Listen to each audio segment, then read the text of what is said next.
Hi everybody, आज फिर से एक नए वीडियो के साथ सुरक्षित शनिवार कार्यक्रम पूर्व की तैयारी लेकर हम आए हुए हैं। अप्रैल माह का तीसरा सप्ताह यानी नए सत्र में तीसरे सप्ताह शनिवार में बच्चों को क्या जानकारी देना है सुरक्षित शनिवार कार्यक्रम के अंतर्गत, आइए जानते हैं। आगे बढ़ने से पहले अगर अब तक चैनल को सब्सक्राइब नहीं किए हैं तो प्लीज सब्सक्राइब कर लें ताकि ज्यादा से ज्यादा बच्चों तक वीडियो पहुंच पाए और बच्चे सरलता से बातों को समझ सके। आइए जानते हैं कि तीसरा सप्ताह शनिवार, अप्रैल माह के तीसरा सप्ताह शनिवार में सुरक्षित शनिवार कार्यक्रम में क्या बताना है उस पर चर्चा करते हैं। शेड्यूल के मुताबिक हजार्ड हंट, ये शब्द फिर से देखेंगे, हजार्ड हंट सिर्फ इतना ही शेड्यूल के मुताबिक है, लेकिन ये हजार्ड हंट क्या है इसको जानते हैं। छोटा शब्द है लेकिन इसका मतलब और इसका पैमाना बहुत बड़ा है और पूरे वर्ष का खाका इसमें खींचा चला जाता है। अब तक में हमें एक बार हजार्ड हंट मनाने का मौका मिला, क्योंकि शेड्यूल के मुताबिक थोड़ा सा बैक अगर चलते हैं तो हम पाते हैं कि गत 2-3 वर्षों से इस समय कोरोना काल के कारण विद्यालय लगभग प्रभावित रह गए। इसीलिए एक बार या 2 बार ऐसा मौका आया कि इस माह में विद्यालय खुली हुई मिली और सफल रूप से हमने हजार्ड हंट का संचालन किया था। तो हम वो अनुभव भी शेयर करेंगे और करना क्या है इस चीज को भी हम लोग शेयर करेंगे और प्रयास करेंगे कि विद्यालय में बच्चों के साथ हजार्ड हंट मनाएं। सबसे पहले हजार्ड हंट है क्या, इसको हम लोग जानेंगे। हजार्ड मतलब होता है जोखिम। शब्द जो है हजार्ड का मतलब है जोखिम और हंट का मतलब है खोज करना, पहचानना, आकलन करना। मतलब हजार्ड हंट का मतलब ये हुआ सीधा सा कि जोखिम को पहचान पाए। अब ये जोखिम को पहचानेंगे कौन, तो पारखी नजर बच्चों का हम बनाएंगे और बच्चे की नजर से हम पहचान पाएंगे और पहचानने का प्रयास करेंगे। और हम लोग यह जानेंगे कि बच्चे अब तक बताए गए सुरक्षित शनिवार में जितने भी जोखिम होते हैं उनको बताया गया है, तो क्या वो खतरों को पहचान सकते हैं। कहां पहचानना है इसका प्रारूप बड़ा है। विद्यालय के अंतर्गत तथा उसमें आसपास के क्षेत्रों में जोखिम की पहचान करने की प्रक्रिया हजार्ड हंट कहलाता है। हजार्ड हंट का मतलब हम सीधा सा बताए कि जोखिम को पहचानना या आकलन करना। अब जोखिम का आकलन कहां होगा, ध्यान रहे कि बच्चे के लिए विद्यालय कैंपस, विद्यालय प्रांगण के अंदर जो भी खतरे महसूस होते हैं उसकी वो पहचान कर सके और विद्यालय के आसपास मतलब बाहरी क्षेत्र, मतलब यह कि पोषक क्षेत्र विद्यालय का जो भी पोषक क्षेत्र है वहां तक इसका एरिया आ जाता है। और बच्चों को हम लोग सीधा सा बताते हैं कि खतरा जो है बच्चे घर से विद्यालय तक और विद्यालय से घर तक जाने के क्रम में जो भी खतरे उत्पन्न उन्हें लग रहा है, दिखाई दे रहा है, वो समझ पा रहे हैं, वो सभी इसके अंतर्गत आएंगे। तो हजार्ड हंट यानी कि इस परिभाषा को पुनः देखें। ये मुख्यमंत्री विद्यालय सुरक्षा कार्यक्रम के नाम से जो किताब है उसी में सारा चीज समाहित है। और वो हम बता रहे हैं कि पेज नंबर 43 पेज नंबर में आप देख लेंगे कि विद्यालय के अंतर्गत तथा उसमें आसपास के क्षेत्रों में जोखिम की पहचान करना। जोखिम पहचान, कैंपस के अंदर स्वच्छ जल का प्रबंध है या नहीं है, नहीं है तो किन कारणों से नहीं है। अगर जल उपलब्ध है परंतु वो किसी कारणवश बाधित है या गंदला है, वह भी जोखिम के अंतर्गत आ जाता है। गंदे पानी का निपटारा नहीं हो पा रहा है, कैंपस के अंदर लगा हुआ है, विद्यालय प्रांगण में लगा हुआ है और वह गंदगी फैला रहा है, तो वह भी आकलन होगा। क्षतिग्रस्त भवन है, पेड़ पौधे हैं जो बच्चे के लिए खतरा हो सकता है, अगर हमारी समझ में आ रही है, बच्चे के समझ में आ रहे हैं, तो वह भी उस दिन आकलन होगा।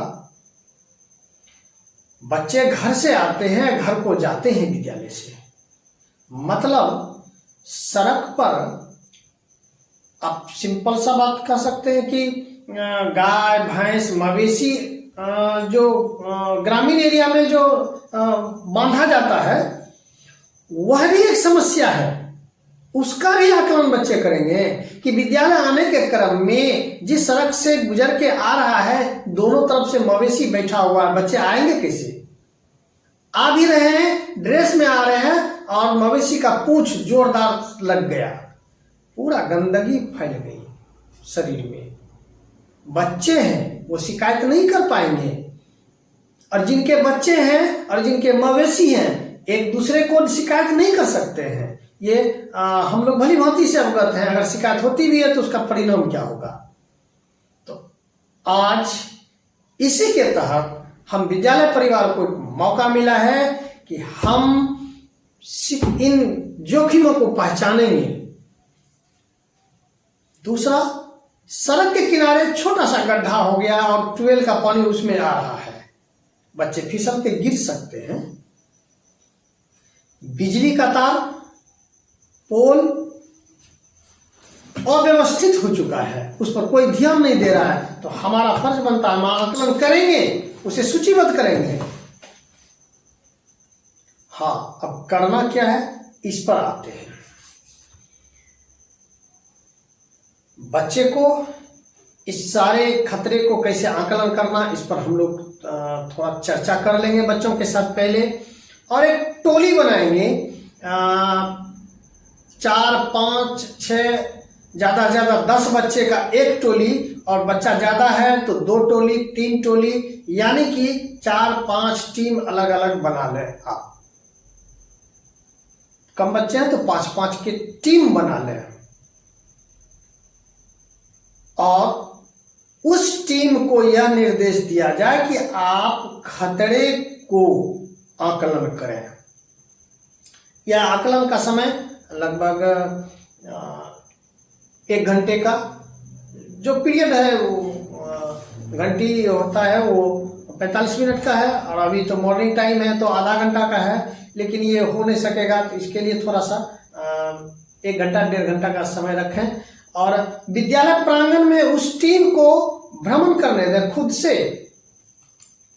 हर टीम में जो सदस्य हैं सभी कॉपी कलम साथ रखेंगे और जहां खतरा उनको लगे वह नोट करेंगे, खतरा को नोट करते जाएंगे। अगर एक टीम में 5 बच्चे हैं तो 5 समस्याएं सूचीबद्ध हो गया, और 5 टीम अगर आपके पास है तो 25 समस्याएं सूचीबद्ध हो गया। आप विद्यालय से बाहर भी ले जा सकते हैं पोषक क्षेत्र के अंतर्गत। सड़क पर देखते हुए चलेंगे, जो समस्याएं चर्चा हुई वो टीम चलेंगे। टीम के साथ साथ फोकल शिक्षक, प्रधानाध्यापक महोदय, हाँ, आप पहले सप्ताह बाल प्रेरक और फोकल शिक्षक चयनित हो चुके हैं। दूसरे सप्ताह विद्यालय आपदा प्रबंधन की टीम गठित हो चुकी है। उस पूरी टीम के साथ उनके अलावा सभी और भी शिक्षक हो तो ज्यादा बेहतर। हर टोली पे नजर रखेंगे, दिशा निर्देशित नहीं करेंगे। वो आपके कंट्रोल में चल रहे हैं, लेकिन उन्हें आजादी थोड़ी इतनी मिलनी चाहिए कि वो जोखिम का आकलन खुद से कर सके। विद्यालय से घर तक, घर से विद्यालय बच्चे आ गए, आकलन कर लिए, तो जरा इमेजिन करें, एक टीम में 5 सदस्य और 5 टीम लेके चले हैं तो 25 बच्चे, 25 समस्याएं आपके पास आई। हर टीम को यह कहा जाए, विद्यालय में आने के बाद हजार्ड हंट की प्रक्रिया पूर्ण करने के बाद आप जब विद्यालय आएंगे तो टीम को कहेंगे कि आप केवल एक समस्या है, इस आपके टीम में 5 मेंबर है, 5 समस्याएं सूचीबद्ध की गई है या वो 10 किए हैं, तो आप ये कहें कि सबसे ज्यादा खतरा वाला जो आपकी समस्या है उनमें से 1 या 2 समस्या आप दें। तो 5 टीम है तो 5 समस्या या 10 समस्या आपके पास आ गया फोकल शिक्षक के पास। अब फोकल शिक्षक उन सारी समस्याओं को सूचीबद्ध करके तब विद्यालय आपदा प्रबंधन समिति के साथ उस समस्याओं पर डिस्कशन करेंगे और उस 10 या 5 समस्या को सूचीबद्ध करते हुए उसका निदान का आकलन करेंगे। कुछ समस्या होंगे, क्योंकि आपके पास विद्यालय आपदा प्रबंधन के अध्यक्ष तो VSS के अध्यक्ष हैं और वो वार्ड सदस्य हैं ही, प्रतिनिधि भी हैं, तो उनके लायक जो समस्या है वो समस्या उनको दे दें कि आप इन समस्याओं का निदान करने का प्रयास करें। इससे पहले हमारे प्रधानाध्यापक महोदय के अंतर्गत जो समस्या निदान हो सकते हैं उनसे आग्रह किया जाए। वहां से भी ना हो तब विद्यालय आपदा प्रबंधन कमेटी के द्वारा आप आवेदन बनाएं। पहले आकलन करें कि यह समस्या किनसे निवारण हो सकता है, किस स्तर तक। आज आपको अधिकार मिला है और उसका उपयोग करें, बच्चों के हित के लिए निश्चित करें। अधिकार कितनी है इसको जरा समझने का प्रयास करें। शिकायत, जो समस्या आई, जोखिम, उसके निवारण के लिए आपके पास प्रतिनिधि हैं, वार्ड मेंबर, मुखिया प्रतिनिधि, मुखिया जी। अगर वार्ड सदस्य वो समस्या नहीं है, मुखिया जी के तहत अगर वो समस्या निपट सकता है, निवारण हो सकता है उस जोखिम का, तो उनके नाम से आवेदन बनाएं। कुछ समस्याएं प्रखंड स्तरीय, पंचायत स्तरीय में तो वार्ड मेंबर और वो मुखिया जी हो गए, लेकिन उनसे उच्च अगर हमको जाना पड़ रहा है तो प्रखंड विकास पदाधिकारी महोदय भी हैं। उनके लायक जो समस्या हैं उनके नाम से आवेदन बना के विद्यालय आपदा प्रबंधन कमेटी आवेदन दे सकती है, और जो आपके पास बाल प्रेरक है उनके साथ वहां मिलकर उन समस्याओं को आप लिखित रूप से उनका ध्यान आकर्षण कर सकते हैं। विश्वास कीजिए, निदान निश्चित होगा। हम कहें कि हम गत वर्ष कोरोना काल से पूर्व 1000 खंड कराए, सूचीबद्ध जोखिम को किए और विभिन्न स्तरों पर आवेदन दिए। हमारे विद्यालय प्रांगण में पानी का जमाव काफी हद तक होता था। समस्या मुखिया जी के अंतर्गत उनको ध्यान आकर्षण आवेदन के द्वारा कराया गया, उसका निदान हुआ। उस समय आश्वासन दिए और वो निदान किए। और आपके पास कमिटी में बाल प्रेरक है और सबसे बड़ा पावर प्रधानमंत्री आपके पास है, बाल संसद आपके पास है। और वो बाल संसद के प्रधानमंत्री जो हैं, हमारे देश के प्रधानमंत्री तक को आवेदन दे सकते हैं, उनका ये पावर है। उन बच्चों में चयनित जो प्रधानमंत्री हैं, हमारे विद्यालय के जो प्रधानमंत्री हैं, वो बच्चे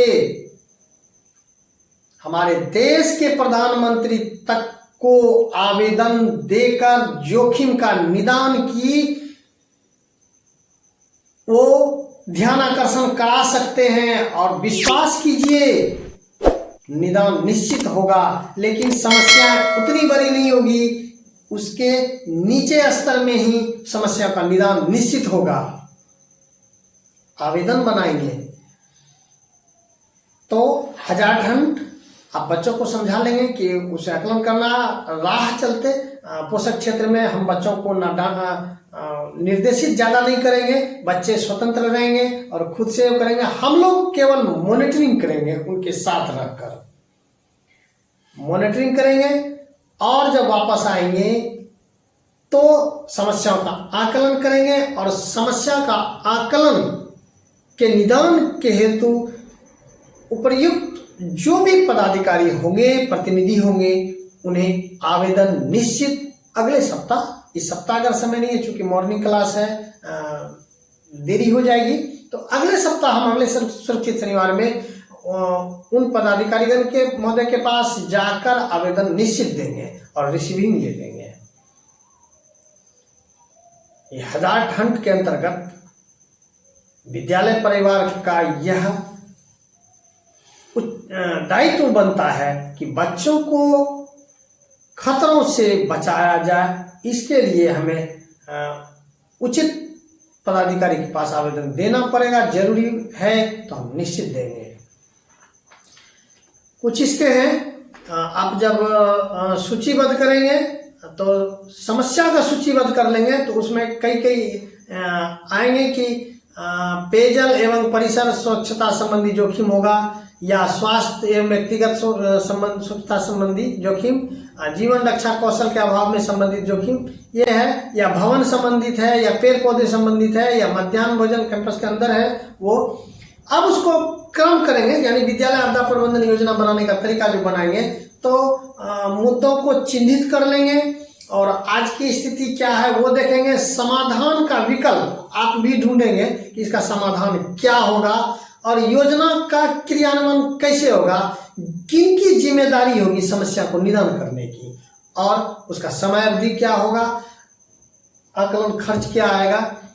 ये आप आवेदन बना के तब वहाँ उचित जो है यानी समाधान करने के लिए समाधानों से संबंधित गतिविधियों को क्रियान्वित करने हेतु विभिन्न स्तर के जिम्मेदार संस्थानों, पदाधिकारियों एवं जनप्रतिनिधियों से अलग अलग संपर्क किया जा सकता है। जैसे पंचायत स्तर पर वार्ड सदस्य एवं मुखिया, प्रखंड स्तर पर प्रखंड विकास पदाधिकारी एवं प्रखंड शिक्षा पदाधिकारी तथा जिला स्तर पर जिला पदाधिकारी, जिला शिक्षा पदाधिकारी तथा जिला कार्यक्रम पदाधिकारी, सर्व शिक्षा अभियान इत्यादि, इन सबों तक भी हम लोग जा सकते हैं और समस्या का निदान किया जा सकता है। तो ये 1000 खंड का कार्यक्रम था। शब्द बड़ा छोटा है, कार्यक्रम थोड़ा बड़ा है। एक बात का ध्यान रखेंगे, बच्चे विद्यालय से बाहर अगर जाते हैं आप उनके साथ होते हैं तो थोड़ा सा इंस्ट्रक्शन बच्चों को कि किस तरह व्यवहार हमें प्रदर्शित करना हो। हाँ, आप ग्रामीण परिवेश में जब क्षेत्र में जाएंगे कुछ बातें सुनने को भी मिलेगी। तो विद्यालय की समस्या है अगर कोई, तो विद्यालय में निमंत्रण आमंत्रण करें कि विद्यालय में आके अपनी समस्या को रखें। फिलहाल जो हम हजार्ड हंट करने आए हैं वो हमें पूरी करने दें। और सबसे बड़ी बात, प्लीज प्लीज प्लीज, व्यक्तिगत समस्या अगर हो या विवादित समस्या हो तो उनसे बचने का प्रयास करें, क्योंकि हम बच्चों को कुछ नई चीज सिखा रहे हैं, जोखिम ढूंढने के लिए सिखा रहे हैं। हम किसी विवाद में नहीं आएंगे। अनेकों समस्या है वैसे हैं जो निजी समस्या है, हम निजी समस्या पे कदापि नहीं देखेंगे। बच्चे थोड़ा सा चंचल होते हैं, वो किसी निजी समस्या पर ध्यान दे देंगे, तो आप वहाँ पे थोड़ा सा सजग रहेंगे और उसे नियंत्रित करने का प्रयास करेंगे। और बच्चे हजार्ड हंट के अंतर्गत जोखिम का आकलन करेंगे, लेकिन अपने वाणी पर थोड़ा सा वो भी संयम रखेंगे, क्योंकि बच्चे हैं, चंचल होते हैं और कुछ नई समस्या ना हो जाए, इसमें थोड़ा सा ये है। और हम इसको करवाए हुए हैं और सफल हुए हैं। और निश्चित इस शनिवार भी हम पोषक क्षेत्र जाएंगे। और हम कैसे करेंगे इसका एक प्रारूप थोड़ा सा हटके भी है कि समस्या का आकलन तो करेंगे ही करेंगे। कुछ बच्चे से निमंत्रण लिए हुए हैं कि आपके घर जाएंगे और आपका जो वैसे बच्चे जिनका ट्यूबवेल सड़क के किनारे हैं तो उनका थोड़ा सा वो ट्यूबवेल की साफ सफाई एक वर्क दिए हुए HW के तहत की पिछले शनिवार ही दे चुके हैं। और वो बच्चे उत्सुक हैं और पूरे सप्ताह साफ सफाई में लगे हुए हैं कि वो आएंगे पूरी टीम और हम उनका मुआयना करवाएंगे। और हम साफ सफाई में बढ़ चढ़ कर घर में हिस्सा लेते हैं। इस चीज का एक बच्चे में उत्साह जगता है। तो अगर संभव हो तो शुक्रवार को ही बच्चे को जानकारी दे दें। अरे संभव हो तो यह भी एक थोड़ा सा हटके है, लेकिन इसी कार्यक्रम के तहत पिछले बार भी हमने करवाया था 5 बच्चे से। अब की बार भी कई बच्चे, 5 ही नहीं कई बच्चे आमंत्रण दिए सर मेरे यहाँ पूरी टीम आनी चाहिए। नहीं, 5 बच्चे का सिलेक्शन किए, कोई आमंत्रण अन्य आमंत्रण नहीं, बिल्कुल टीम जाएगी और अवलोकन करके फिर अगले बच्चों के पास जाएगी और यह भ्रमण करते हुए विद्यालय परिसर आएंगे। साथ में अगर जरूरत पड़े तो एक बच्चे झाड़ू ले लेंगे, एक बच्चे कुदाल रख लेंगे, जरूरत पड़े तो थोड़ा सा साफ सफाई करते हुए हम लोग चलेंगे, ताकि यह लगे कि हम केवल आकलन करने ही नहीं आए हैं, हमारे पास मानव बल है। 20-25 बच्चे हैं, छोटी मोटी अगर साफ सफाई की जरूरत पड़ेगी तो हमको करते हुए निकलेंगे। स्वच्छता एक अभियान भी हो जाएगा और हजार्ड हंट का आकलन भी हो जाएगा, समाज में बेहतर संदेश भी जाएगा। और जब भी बच्चे चलेंगे तो नारा लगाते हुए, हरदम नहीं, बीच बीच में नारा सुरक्षित शनिवार का हमने जो दिया है वह नारा आप लोगों के पास है। सुरक्षित जीवन, सुरक्षित परिवार, सुरक्षित जीवन, सुरक्षित परिवार, सुरक्षित स्कूल, सुरक्षित शनिवार। फिर से दोहरा लें, सुरक्षित जीवन, सुरक्षित परिवार, सुरक्षित स्कूल, सुरक्षित शनिवार। यह नारा लेते हुए और उम्मीद करते हैं कि आप हम सभी सफल रहेंगे और जोखिम की पहचान करते हुए उसका निदान के लिए हम लोग उत्सुक रहेंगे और उसका सफल संचालन करेंगे। इसी शुभकामना के साथ मिलते हैं अगले वीडियो में। तब तक के लिए अलविदा, थैंक यू, बाय।